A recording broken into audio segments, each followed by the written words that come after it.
এ মুমিন আল্লাহর গোলাম, আমরা এক সময় দুনিয়াতে ছিলাম না, এখন আছে, এক সময় থাকবো না, বলেন ঠিক কিনা? এই দুনিয়াও এক সময় ছিল না, এখন আছে, এই দুনিয়াও এক সময় থাকবে না, বলেন ঠিক কিনা? এত এক দুনিয়াতে আসার কারণটা হলো একমাত্র মালিকের ইবাদত করা, বলেন ঠিক কিনা? আল্লাহ তাআলা বলেন, দুনিয়ার মানুষ, আমি তোমাদেরকে দুনিয়াতে পাঠাইলাম একমাত্র আমার ইবাদত করবা। ইবাদত ব্যাপক শব্দ, নামাজ পড়া ইবাদত, রোজা রাখা ইবাদত, ব্যবসা করা ইবাদত, এইভাবে মসজিদ মাদ্রাসায় খিদমত করা ইবাদত। ইবাদত ব্যাপক শব্দ। বান্দা তুমি বাজারে যাইবা, নবীর সুন্নাত অনুযায়ী বাজারে যাওয়া ইবাদত।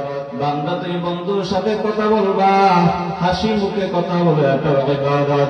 বান্দা তুমি খানা খাইবা, এটা ইবাদত, তবে নবীর সুন্নাত মোতাবেক হতে হবে। বান্দা তুমি যা করবা, যা বলবা, সব কিছু হবে ইবাদত করে দুটি শর্তের বিনিময়, রিজা বিল কাযা তরিক রাসূল।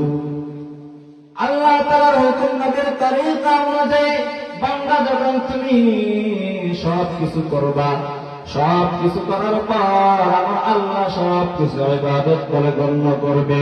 বান্দা তুমি ব্যবসা করো, এই ব্যবসা করতে যাইয়া যদি তুমি সত্য কথা বলো, মিথ্যা কথা না বলো, বান্দা তুমি ব্যবসা করতে যাইয়া যদি তুমি 1 নাম্বার কাপড় আনার পরে 2 নাম্বার না বলিয়া ব্যবসা করো, 2 নাম্বার কাপড় আনিয়া তুমি 1 নাম্বার বলিয়া যদি ব্যবসা না করো, তাহলে তুমি নবীর সুন্নাত তরিকা অনুযায়ী তুমি ব্যবসা করলা। আর 2 নাম্বার মাল 1 নাম্বার বলিয়া যদি তুমি ব্যবসা করো, তাহলে তুমি নবীর সুন্নাত মানলা না, বলেন ঠিক কিনা? আমার নবী ঘোষণা দেওয়া, ব্যবসায়ীরা শুনে নাও, যারা আমি নবীর সুন্নাত অনুযায়ী ব্যবসা করবা, যদিও তোমরা হাফেজ আলেম হতে পারো নাই, তোমাদের তেমন কোনো ক্ষতি নাই। তোমরা যদি আমি নবীর সুন্নাত অনুযায়ী ব্যবসা করতে পারো, আমি নবী ঘোষণা দিলাম, আত-তাজিরুস সাদুকুল আমিন মা'আন নাবিয়্যিন ওয়াস-সিদ্দীকিন ওয়াশ-শুহাদা'i ওয়াস-সালিহিন।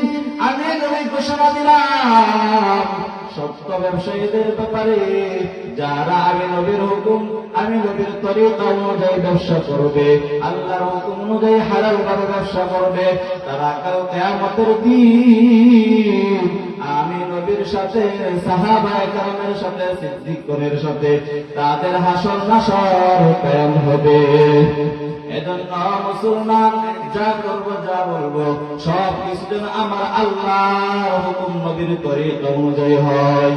আল্লাহ তাআলা আমাকে আপনাকে সকলকে আল্লাহ তাআলার হুকুম এবং নবীর তরিকা অনুযায়ী জীবন যাপন করার, ব্যবসা করার, হালাল পথে চলার তৌফিক দান করুন। সকলে বলে আমিন।